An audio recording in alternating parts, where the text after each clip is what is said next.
esse calcinha justa, esse comedor de pastel de vento, esse coxinha, não entende nada de política, vai perder feio. Convidou um menino, que era o Bruno, e ainda chapa pura, não sabe nada de política. Ganhamos as eleições e no primeiro turno. Invadir propriedade privada ou propriedade pública sob qualquer justificativa, não. Para mostrar que a posição não é essa da Avenida Paulista, dos que foram babar ovo em cima de um negacionista extremista como Bolsonaro, bata a sua panela e mostre que a democracia está acima dessa gente.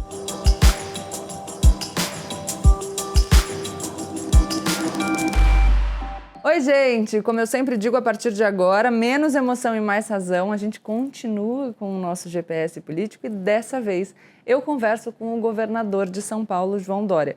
O João Dória é empresário, jornalista, publicitário e político filiado ao PSDB desde 2001. Foi secretário do Turismo do Estado de São Paulo e prefeito de São Paulo, capital. Bem-vindo, João Dória. Obrigado, Gabriela. Obrigado pela oportunidade. Obrigado a todos que estão nos acompanhando aqui. Estou super honrado, viu? Obrigada, Feliz. eu que estou feliz. Vou te chamar de você, como eu sempre falo aqui no GPS. E a primeira pergunta, o GPS é um projeto para que as pessoas entendam um pouco o que significam esses rótulos que aparecem no cenário político. Mas para a gente sair dessa discussão de você é isso, você é aquilo, de apontar de dedos e discutir projetos. Então, o que eu quero saber de você é como você se define no espectro político. Eu tenho aqui a régua do GPS, você pode usar se quiser. Mas você pode dizer, Gabriela, eu não concordo com essa régua, não quero essa régua, não estou nessa régua, eu acho que ela não serve, ou se colocar em algum lugar, desde que você explique para quem está nos assistindo o que significa essa forma como você se define. Vamos seguir a tua regra na régua. Então, olha, eu estou aqui, liberal-democrata, eu estou aqui. Você quer que eu assinale? Sim. Eu sou um liberal-democrata, mas também sou um social-democrata. Então, vou colocar aqui. Não é um muro, é apenas uma combinação entre o social-democrata e o liberal-democrata. Está aqui. Boa. Então, o que significa, João Dória, essa sua posição? Se você tivesse que definir essa sua posição no espectro ideológico em 3 grandes princípios. Gabriela, se nós vivêssemos aqui num país desenvolvido, sem pobreza, eu seria apenas um liberal-democrata. Como vivemos num país ainda pobre, com miséria, com pobreza, com desemprego, eu tenho que ter a obrigação de ser também um social-democrata. Ou seja, é a combinação entre o liberal, eu acredito no privado, muito mais o privado do que o público, e é o que nós temos feito, é o que eu fiz na prefeitura, com o Bruno Covas, e o que faço agora como governador ao lado do Rodrigo Garcia. Mas nós não podemos deixar de olhar, agir e proteger os mais pobres, os vulneráveis, aqueles que representam a maior parcela da sociedade, até termos um país plenamente desenvolvido. Aí estaremos ingressando em uma nova etapa. E eu espero que algum dia no futuro, não muito remoto, nós possamos estar num país mais justo e com menos diferenças sociais. Não para tirar dos mais ricos, mas para dar aos mais pobres a oportunidade de se tornarem ricos. E a forma como você se vê no cenário político é a mesma forma como os seus opositores te enxergam? As pessoas te classificam de jeitos completamente diferentes? Diferentes. É o papel do opositor. O opositor é opositor. O extremista opositor, o mediano opositor, o pontual opositor, há vários tipos de opositores. Faz parte do jogo democrático. Isso é na vida e na política, isso se expressa de uma maneira mais, eu diria, intensa. Mas faz parte, você tem que compreender isso. O opositor de hoje pode ser o apoiador de amanhã. Não estou falando da linha pusilânime da política, aquela linha suja. Falo de comportamento. As pessoas, à medida que vão conhecendo você e você vai tendo a oportunidade de expor melhor as suas posições, você tem mais chance de trazer para o seu lado aquelas pessoas, vamos dizer, naquela faixa, usando a sua régua, que estavam numa linha mediana e um pouco acima de mediana, de alguém que tinha dúvidas em relação à sua posição. Mas é o diálogo, a demonstração de verdade e a expressão do que você faz. Isso ajuda a melhorar a participação das pessoas dentro do seu campo de atuação. E sempre existirão os opositores. E ainda bem, porque isso é democracia. Onde não há oposição, não há democracia. Ou é a extrema esquerda ou a extrema direita, que, aliás, muitas vezes se unem, né, e se autofinanciam, porque os extremistas não dialogam e não aceitam nenhuma contestação. Na democracia, você precisa compreender que a contestação é parte do jogo democrático. E do que as pessoas te chamam, João Dória? Calça apertada, coxinha, empadinha, riquinho. Outro dia um me chamou de comunista. Eu, comunista? Pois é.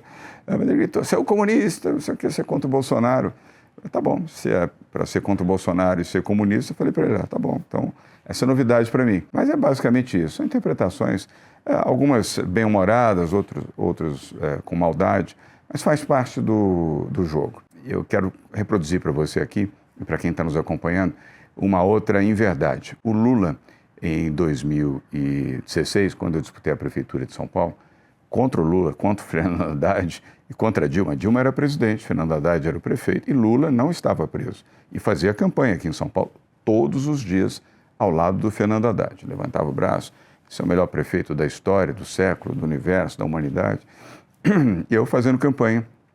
Comecei lá embaixo, primeiro disputei as prévias do PSDB, ganhei as prévias, inclusive do Bruno. Só depois de ter vencido o Bruno é que eu convidei o Bruno para ser candidato a vice comigo. Aliás, rompi uma tradição da política, Gabriela, porque todo mundo me dizia, jamais uma chapa pura vai vencer a eleição em São Paulo. Jamais. Eu falei, não, vai vencer sim.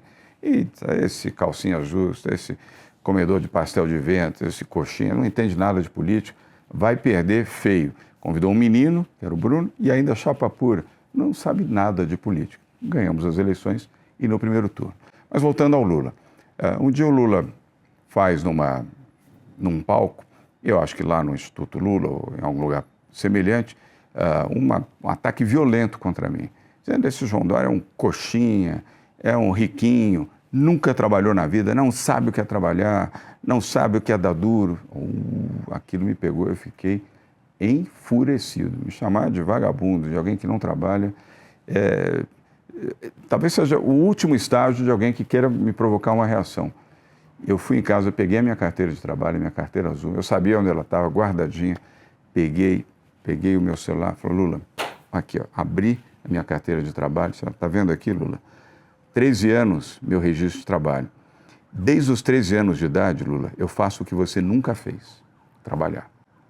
Eu trabalho desde os 13 anos de idade, nunca dependi de sindicato, nunca dependi de boquinha, nunca dependi de ninguém para ficar fazendo política e ganhando sem trabalhar. Eu trabalhei para chegar até aqui. Aquilo viralizou de tal maneira, foram mais de 60 milhões de pessoas que assistiram aquele vídeo. Até hoje, tem gente que lembra desse vídeo de 2016. Então, veja, desde acusações de que eu nunca trabalhei, porque não me conhece, até acusações que eu estou na ponta esquerda, lá com a camisa do Partido Comunista. Parte do jogo democrático, mas vão respondendo passo a passo, sem perder o equilíbrio e a dosagem certa para responder. E falando de projetos, se você tivesse que estabelecer um projeto para o Brasil em 3 grandes frentes, quais seriam essas 3 grandes frentes? A educação seria a primeira e a mais importante delas. Eu vou justificar em 2 minutos. Se nós não tivermos educação de qualidade, não mudaremos o Brasil nunca. Portanto, ela é a primeira e a mais importante, ela é raiz de um projeto. E é o que nós estamos fazendo aqui em São Paulo, com o Rocieli Soares. Aliás, eu devo muito a Viviane Sena, a Vivi que me apresentou o Rocieli. Ela disse, ele foi um bom ministro da educação. Eu acompanhava as notícias, tinha boa impressão dele, mas não o conhecia. E fiei muito a Viviane Sena e ao Mozart, que me ajudaram muito durante o período da campanha, a criar um programa, um projeto de educação. E com essa escolha que fizemos, nós fizemos uma transformação em São Paulo na educação. Por quê? Porque eu sempre acreditei nisso. Não foi alguém que me convenceu, eu sempre acreditei. O que nós precisávamos é instrumentos e talentos para fazer isso. Encontramos talentos e instrumentos, recursos e gente para fazer. Hoje nós temos o Estado de longe com o maior número de escolas de tempo integral e eu sempre ouvi a Viviane Sena, o Mozart, o Jair Ribeiro, o pessoal todos pela educação, a Priscila, pessoas que eu respeito muito, dizendo precisamos mais escolas de tempo integral. E sempre eu vi do outro lado também, é muito caro ter escolas de tempo integral, não tem dinheiro público para fazer escolas de tempo integral. E eu, como sou muito ousado e com um grau de coragem suficiente para dizer, vamos tentar fazer escolas de tempo integral.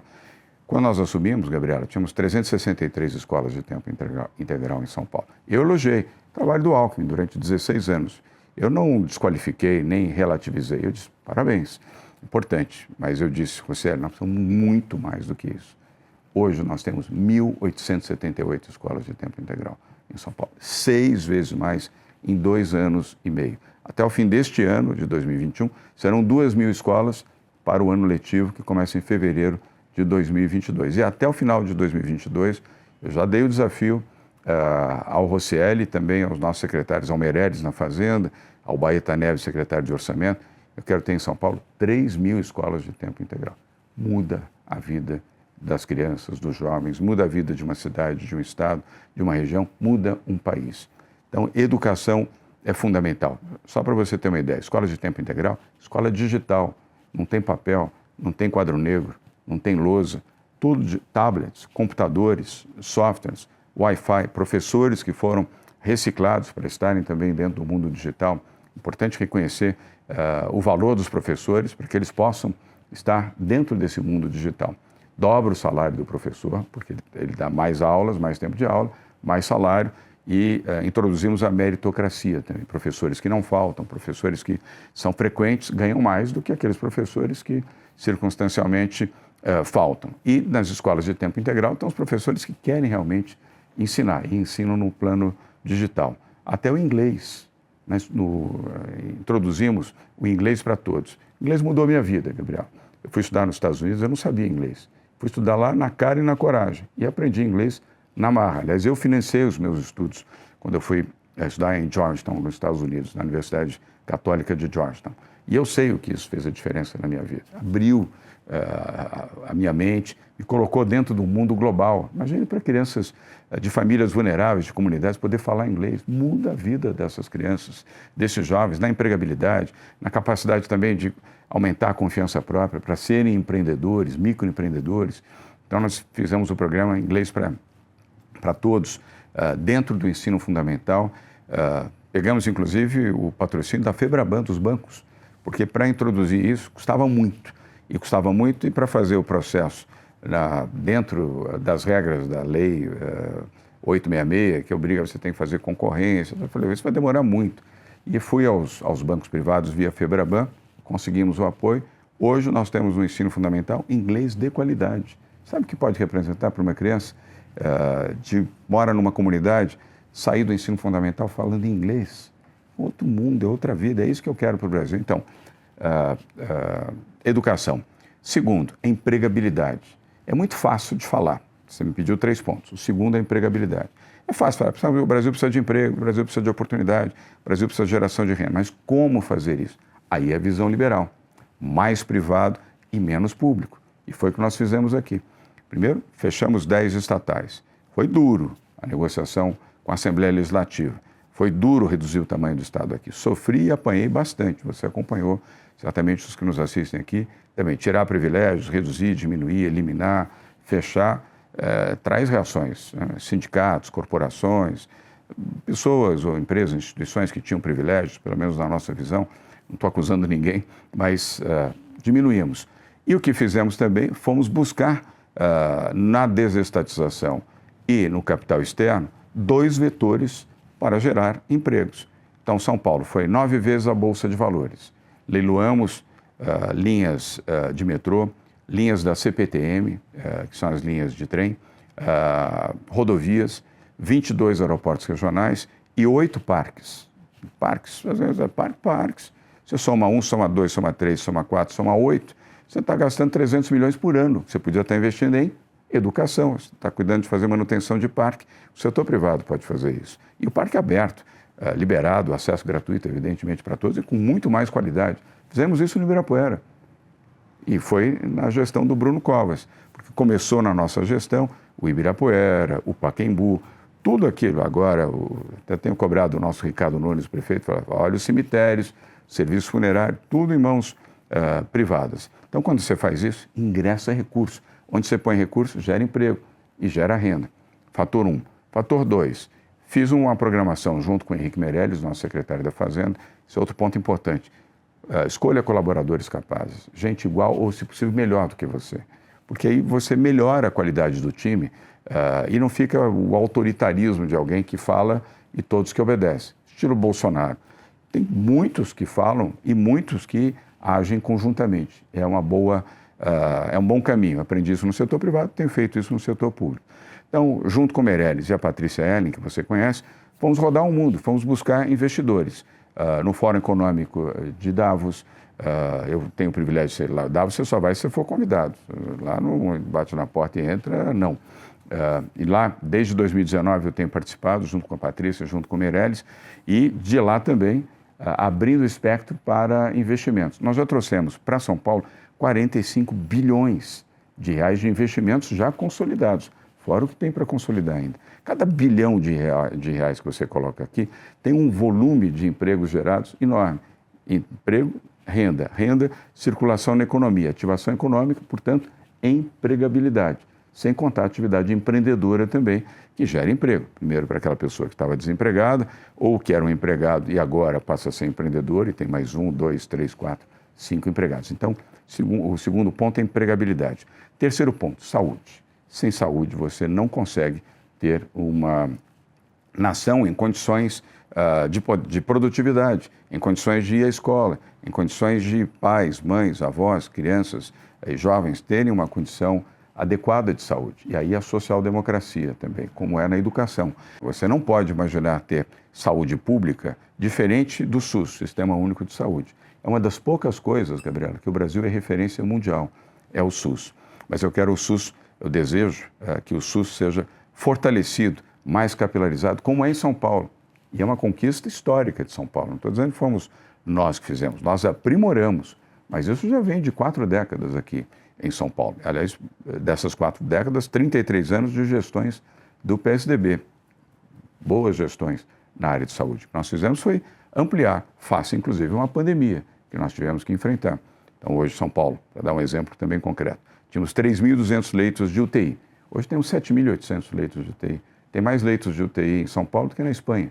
Um país com uma área semelhante, população semelhante a São Paulo. Então, aproveitamos essa tristeza da pandemia para reequipar os hospitais, desenvolver novos hospitais. Já temos vários novos hospitais que foram implementados na nossa gestão, 5 novos hospitais regionais, hospitais de 400, 450 leitos, fora a capilarização também do sistema público de saúde via os municípios e via o próprio Estado. Então são essas 3 vertentes, perdão por ter justificado, mas é para não ficar uma coisa no vazio, senão vira discurso de político. Em campanha, mais educação, mais emprego, mais saúde. Bom, mas como? É o que nós estamos fazendo aqui.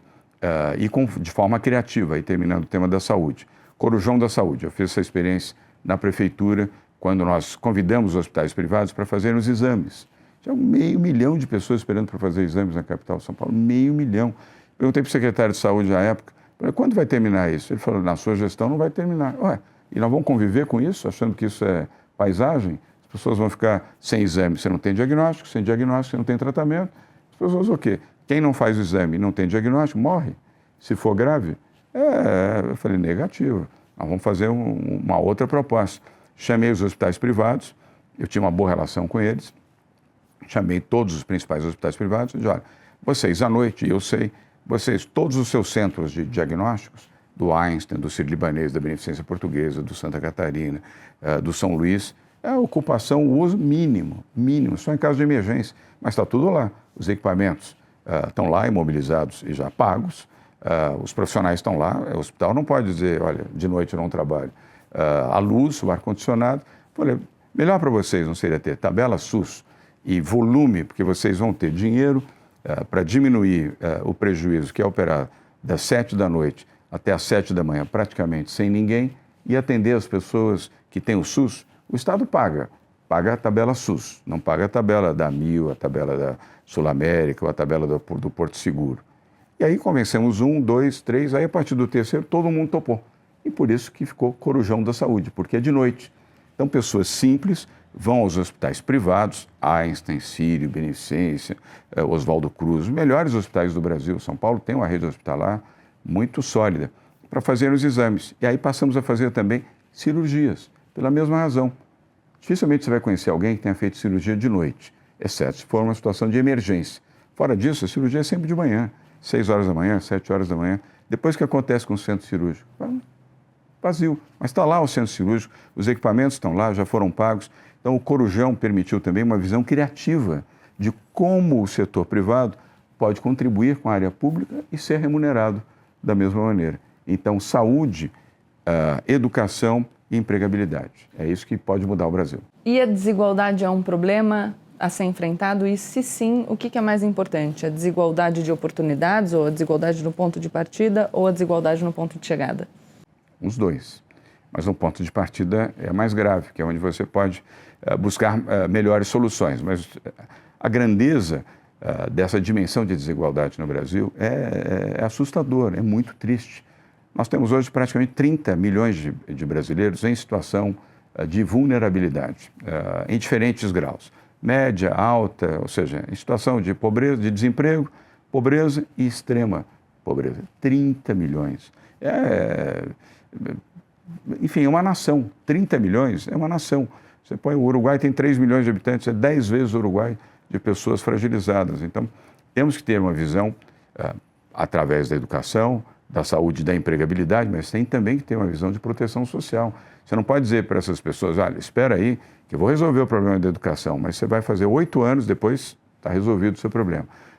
Vou viabilizar o emprego para você, mas eu preciso trazer um investidor, o investidor chega, ele vai começar a empregar, mas isso vai levar talvez 2 anos. Do ponto de vista da saúde, olha, estamos fazendo mais um hospital, vou resolver o seu problema, mas você está padecendo agora, segura aí. Não dá, nós temos que ter um campo de proteção social para essas pessoas vulneráveis, como nós estamos fazendo em São Paulo. Aqui fizemos o alimento solidário, cestas de alimento, cestas de 25 quilos de alimento, para atender famílias de alta vulnerabilidade. Fizemos o Vale Gás, porque tem a comida, mas não tem dinheiro para comprar o gás. O gás custava R$70, hoje está custando 100, 110, 120 reais. Como pode uma família desempregada, em alta vulnerabilidade, em situação de pobreza ou extrema pobreza, pagar 100 ou 120 reais o gás? Não consegue. Então, nós criamos o Vale Gás, cada 2 meses, um voucher, um vale, para a pessoa retirar o seu botijão de gás. São 2 milhões de pessoas, não é um número pequeno. Estamos falando do Brasil, a nossa responsabilidade é São Paulo. No Alimento Solidário, já entregamos 2 milhões e 300 mil cestas do Alimento Solidário. Estamos entregando mais 2 milhões, vamos a 4 milhões e 300 mil. Criamos também o São Paulo Acolhe, que é o acolhimento dos órfãos da pandemia, Gabriel. Isso é proteção social. Mas o que são órfãos da pandemia? São filhos, meninos, meninas, cujos pais, ou o pai ou a mãe, ou em muitos casos, tragicamente, o pai e a mãe se foram com a pandemia. Como é que você vai dizer para essa gente? Não, espera que vai vir emprego aí pela frente. Eles precisam de apoio já. Então, nós estamos dando R$300 para esses jovens, para que eles estejam protegidos com alguém da família mais próxima, ou um vizinho, muitos até não têm nem parente, mas ele recebe R$300 por mês para sobreviver. Não é muito, mas para quem não tem nada, faz muita diferença. E a dignidade íntima, um outro programa. As mulheres sabem disso, os homens são distantes.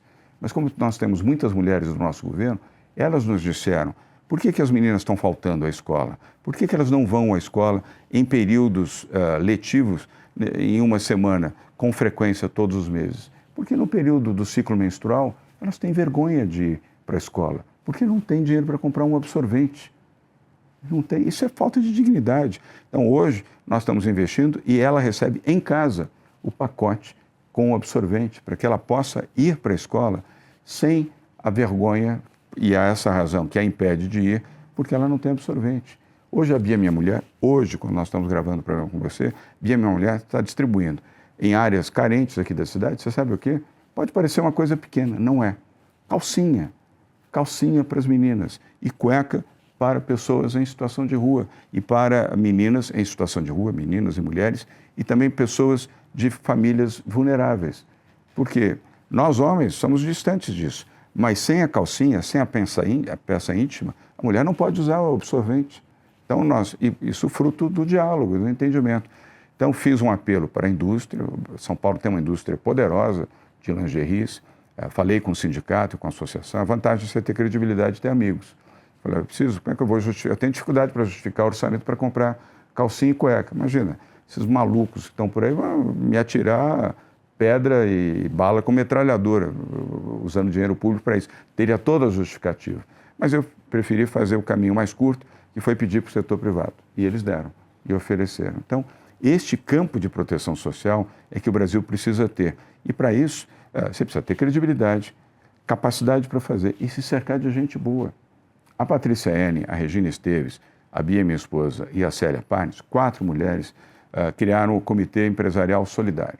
Eu participo, mas elas comandam. Desde o início da pandemia. Você sabe qual foi o volume de recursos que este comitê já obteve? Sem contrapartida nenhuma, zero. É doação pura e direta, não tem benefício, não tem lei Rouanet, lei disso, lei daquilo, benefício, contrapartida pública, zero. 1.997 bilhões de reais.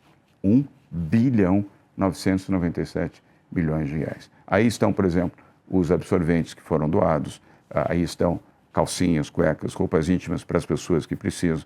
Aí tem 200 milhões doados para o Butantan, para fazer a nova fábrica da vacina do Butantan, que está quase pronta, a Coronavac. Aí estão recursos para cestas do alimento solidário. E sabe por quê? Por exemplo, mas o Estado não tem dinheiro? Tem. Nós fizemos a reforma administrativa. Só que pelo Estado eu sou obrigado a comprar pelo menor preço. Eu disse, eu não vou comprar cesta básica para a população vulnerável, gente pobre, pelo menor preço. Eu quero a melhor cesta, ainda que tenha o maior preço. E fui pedir para o setor privado. O setor privado entendeu. E neste comitê empresarial, nós conseguimos essas doações. Percebe como é possível fazer política pública social de maneira transparente, sem escândalo, sem roubo, mas com a visão, e não só a visão, com a prática, com a ação. E convidando o setor privado para ajudar. Os brasileiros são solidários. Inclusive os mais simples, os mais humildes são os mais solidários. Mas a classe média, a classe empresarial, as instituições, quando convocadas, quando convidadas, elas respondem positivamente. Então, proteção social, importante para o Brasil. Isso é social-democracia.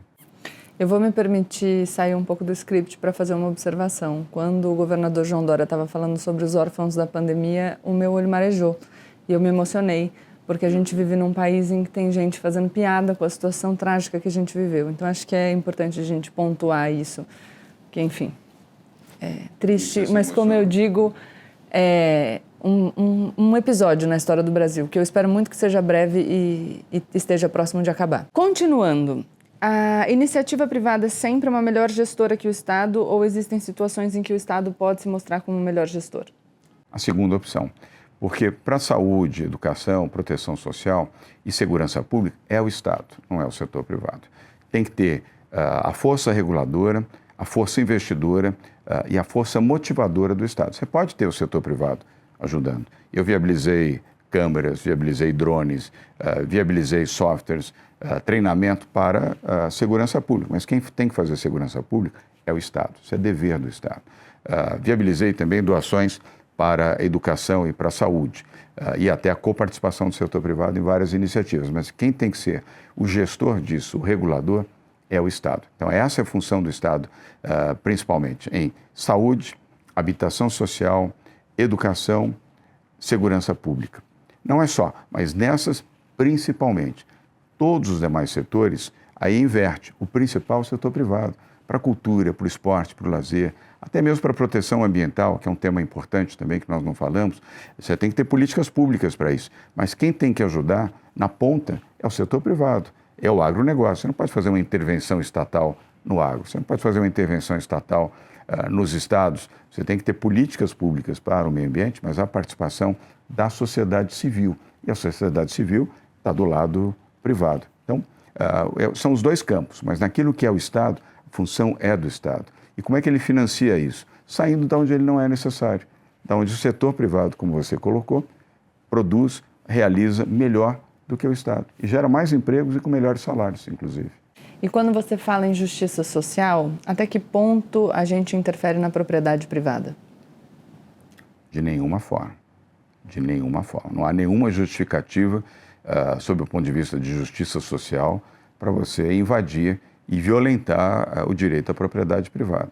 Você pode ter situações onde você tem desapropriação para passar uma linha do metrô, uma rodovia, uma linha de trem, mas é um processo de desapropriação previsto em lei, amparado em lei, há remuneração adequada para aquele cidadão, ou a empresa ou a família que tem a sua propriedade e que está na rota de uma linha férrea ou de uma linha de metrô e vai sofrer a desapropriação, mas com toda a legitimidade de uma estimativa que se faz, aliás, isso é feito pelo Poder Judiciário, para que ele tenha a sua remuneração adequada. Fora disso, invadir propriedade privada ou propriedade pública sob qualquer justificativa Não. Seria o mesmo que imaginar que seria razoável aceitar que os fins justificam os meios. Não. Você não pode ser corrupto porque você ajuda os mais pobres. Você não pode roubar dinheiro público ou privado porque você vai destinar aos mais pobres. Destine aos mais pobres, mas sem roubar.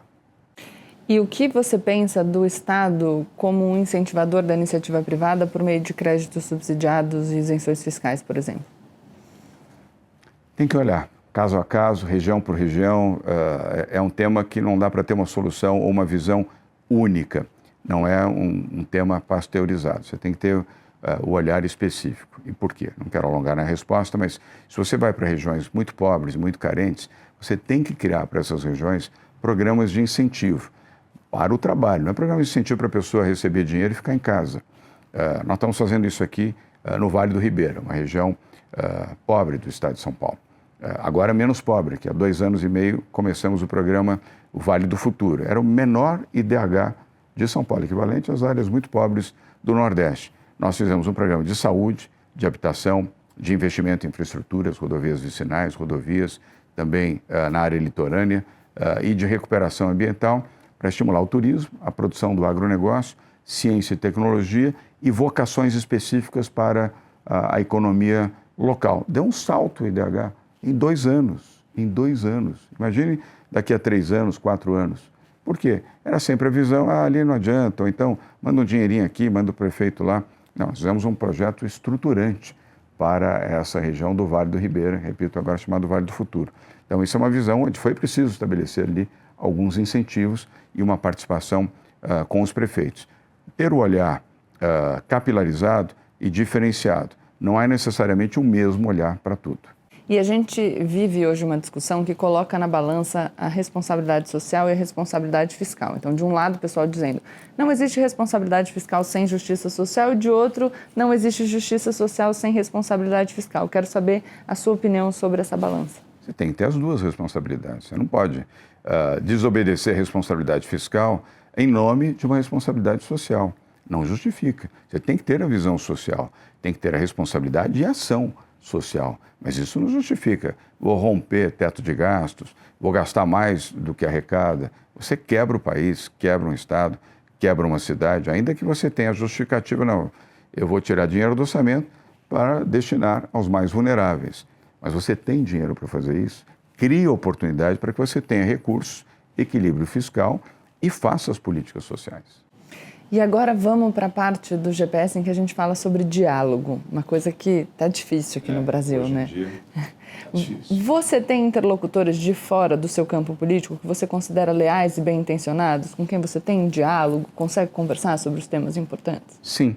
Eu só não colocaria leais, porque não é preciso cobrar lealdade disso, mas a interlocução, sim. Não que você tenha o oposto, a deslealdade, mas a interlocução boa, fluida, é respeitosa. Mais do que leal, ela é respeitosa.